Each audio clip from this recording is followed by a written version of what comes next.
For the life of me, I don't know why landlords make it so hard to have assistance animals like my dog Alex.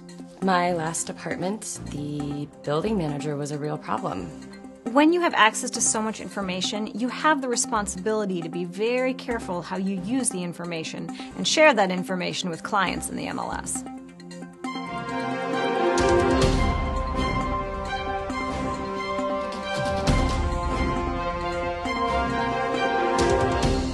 Hello, I'm Sandra Ortiz. Welcome to this edition of Housing Point. Today, we'll be discussing the Fair Housing Act in honor of its 50th anniversary in 2018.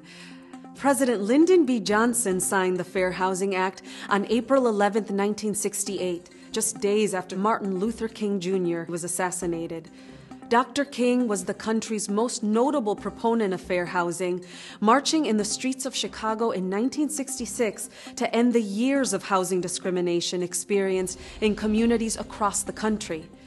The Act currently prohibits discrimination concerning the sale, rental, and financing of housing based on race, color, religion, sex, disability, familial status, and national origin. In honor of the 50-year milestone, we'll address ways that the Fair Housing Act protects real estate professionals and your customers, and to help you navigate your responsibilities under the Act. We'll also look at how the Fair Housing Act addresses harassment and retaliation in the housing context. Finally, we'll review the best practices for criminal background checks of housing applicants. Our first story profiles a veteran who has an emotional disability and wants his assistance animal to live with him. Many landlords still aren't familiar with the Fair Housing Act's requirement that housing providers accommodate tenants who require assistance animals. Horace Miller reports from Chicago. Philip, a Marine veteran, is joining me today along with his assistance animal, Alex. Philip and Alex have been a team for 6 years. After serving tours in Iraq and Afghanistan, Philip was wounded and developed post-traumatic stress. Now Alex helps him get through some very difficult days and nights. Alex is a part of me. I really can't imagine life without him. Somehow, he always knows when I'm having a bad time. Like last night. He woke me up so I didn't start having a nightmare. And before Alex, I would wake up thinking I was in the middle of a firefight. Not anymore. He's the one thing that keeps me calm. And your doctor suggested you benefit from an assistance animal like Alex? Correct. My VA doctors have eliminated most of the medications I used to take since I started using an assistance animal. One of my doctors even said, my dog is the best medicine for me. But try telling that to some of these landlords. Landlords and building management need to be aware of the law. They are required to accommodate people with physical or mental disabilities and permit them to have an assistance animal, even when a building has a no pets rule. If a tenant with a disability makes a request for an exception to the rule, building management must accommodate them. Unless there is a threat to the health and safety of others, the housing provider should consider and grant the request. Any animal that provides a disability-related service to the disabled can be considered an assistance animal, even monkeys, birds, or reptiles. Your building has a no pets rule, so what did you do to support your request for an exception? Well, since my disability is post-traumatic stress, which isn't something you can see, I provided management with a letter from my VA doctor. Now, the letter explains that I have a disability and that Alex provides me with disability-related assistance. Well, that should be all you need to have your animal live with you, right?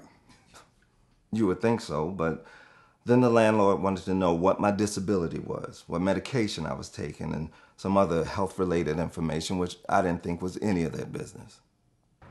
According to the Fair Housing Act, housing providers and real estate professionals are not allowed to ask for information regarding medications, copies of medical records, or any details about the nature or severity of a person's disability. A letter from a doctor detailing the patient's need for an assistance animal should be all it takes to allow for an exception to any no pets rule. Of course, there are some people who try to exploit this right, and fake documents can be obtained from uncredible sources. If you suspect that documents are not credible, make a written record and advise the property owner of your concerns. Then have them advise you regarding next steps. For more information about the accommodation for assistance animals, visit fairhousing.realtor.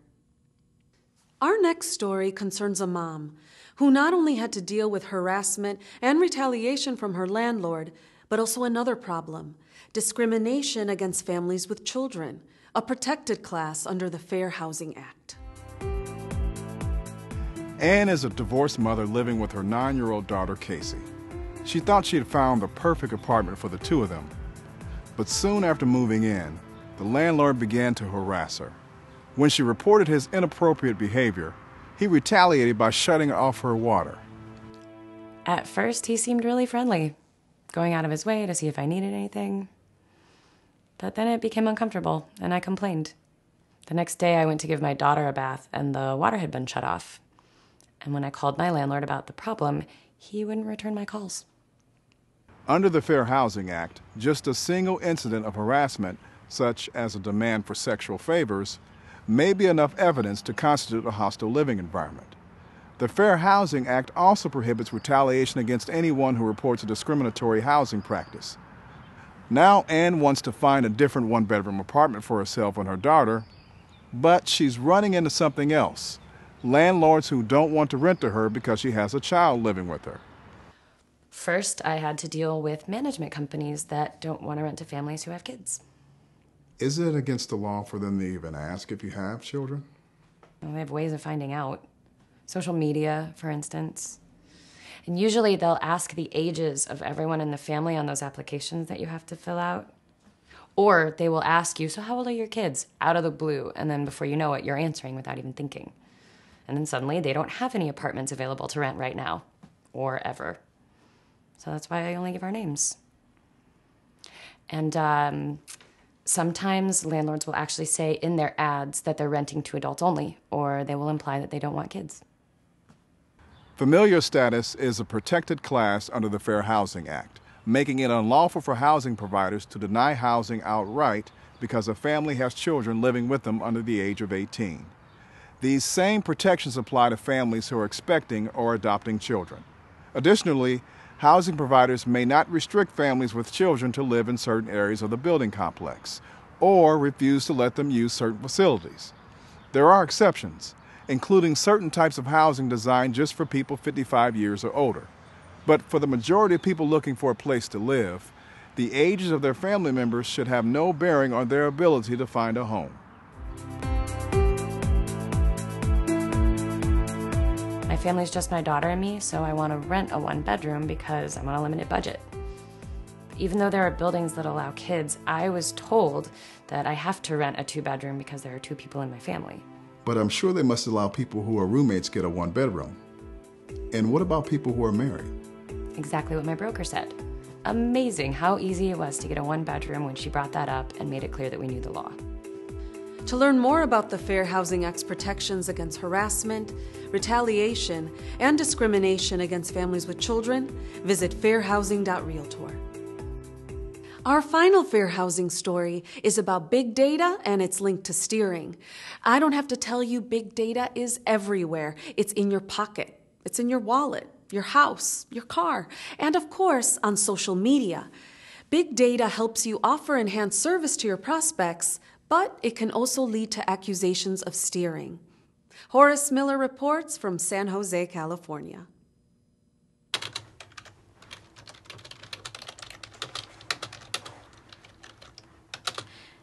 In real estate, data about properties and customers is readily available, and what used to take months to collect, organize, and analyze now takes only minutes or even seconds, and it seems to grow exponentially every day.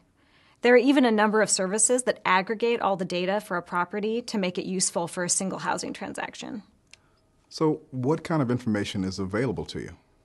Well, before you even meet or speak to a client, you can learn their race, color, country of origin, disability, sexual orientation, familial status, and religion without much searching. But that same information can also be used to discriminate. Interesting. How so? Well, with so much data available about a prospect, you have to be extra careful not to use that information in a discriminatory manner. You also have to be very careful to avoid steering. So steering is when a real estate professional guides a prospect to or away from a particular community or a type of housing based on their race, ethnicity, or another protected class. In every instance, we are always obligated to provide our clients with equal professional services. So, what's the best way to avoid this? Use the equal professional service model. Ask yourself, do I have objective information from my customer about the kind of house that they want to buy? Have I let my customer set the limits on the size of the house and its location? Have I offered them a variety of homes to choose from based on their preferences? So, what about brokers who run ads for their houses on social media? Well, before you write anything, you want to be very careful not to target ads to or away from protected classes. Otherwise, you could get into trouble for steering. When you write an ad for a house, you want to describe the property by highlighting the positives of the housing, not the ethnic makeup of the neighborhood or desired characteristics of a potential buyer. How about when you're meeting with clients face-to-face? Well, you want to ask the customer about their needs: size, style, features of a home, types of schools, convenient transportation, where they can shop. You want to avoid questions about their religion or ethnic background. And remember, you're there to help them find a home based on their individual preferences, not yours. So, what if someone wants to know about the quality of the schools in the area? Well, you want to avoid making a value judgment about the quality of schools. Even with all the data that we have, opinions on schools' quality can be very subjective. Instead, maybe refer a potential buyer to the website of the school district so that they can do their own research based on their needs. You want to let the client set their own limits. You must get a lot of questions about the crime rates and the demographics of different neighborhoods. You want to avoid discussing crime rates or the demographics of the people in an area. If a client wants to know about demographics in the area, direct them to the Census Bureau website. Don't discuss the race or the religion of people who live in the neighborhood. And same with questions about crime rate. I always suggest that they talk to the local police or go to the library or use the internet so that they can find the facts. A broker should never say that one area is safer than another. So you suggest giving a client the tools to find their own information and make their own judgments. Well, in the end, I think that's more helpful. And also, by offering a variety of choices, you avoid unwittingly excluding property that the customer might like. In the end, it's up to the client. If you are pressed by a client for your opinion, always be professional. The more subjective a question is, the more risk there is to give an inappropriate or even unlawful answer. Ask them what their concerns are, and then refer them to the appropriate sources of information. You want to avoid making judgments, offering opinions, and sharing your perceptions. Tell a client it's your policy to help them make their own decisions. So even with an abundance of data at your fingertips, remember that any decision should always be left to the client. It's best for them, and then you can avoid trouble with the Fair Housing Act.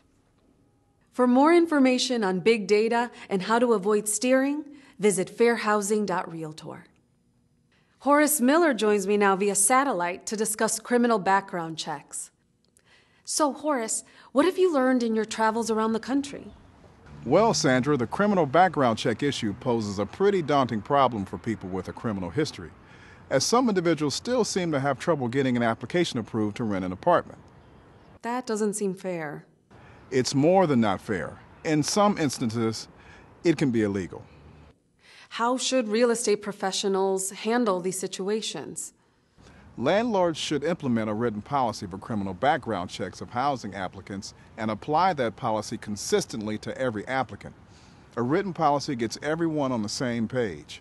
It makes clear that the same standards apply to everyone, and it should be crafted with the safety and protection of all residents and property in mind. At the same time, it's against the fair housing laws for management companies to have a blanket ban on anybody who has a conviction. So what kind of information should a housing provider be looking for when formulating a policy? A landlord should allow an individual to provide additional information and should consider a number of factors when evaluating a housing applicant's criminal history. For instance, how long ago was the conviction? 5 years? 10 years? Avoid looking back indefinitely into a person's criminal history. How old were they? Were there any extenuating or mitigating circumstances? Have they been through a successful rehab? Was the crime a misdemeanor or a felony? Was it violent or nonviolent? And a housing provider should never consider arrests as part of the applicant's criminal history. To sum up, real estate professionals and management companies have to weigh the protection of the residents and property as they evaluate someone with a past conviction. A good policy helps those who have paid their debt to society find a place to live. Thanks for the excellent report, Horace. Thank you. For more information about criminal background checks, visit fairhousing.realtor. The National Association of Realtors has set an exemplary standard for equality in housing, which its members are obligated to uphold. In fact, NAR's Code of Ethics goes beyond the federal fair housing law and some state laws by prohibiting discrimination by its members based on sexual orientation or gender identity. And realtors do not take their responsibility lightly. Even when a state law does not prohibit discrimination against a client that is a member of the LGBT community, a broker's participation in such discrimination would run against their ethical obligations under NAR's Code of Ethics. As a leading advocate for fair housing, the National Association of Realtors has taken a clear stance that everyone deserves the equal right to purchase or reside in the home of their choice without regard to sexual orientation or gender identity. Each of NAR's 1.2 million members have made a commitment to upholding this ideal. 2018 marks the first 50 years of this groundbreaking legislation, which gave everyone the right to be in the housing of their choice. We leave the next 50 years in your capable hands.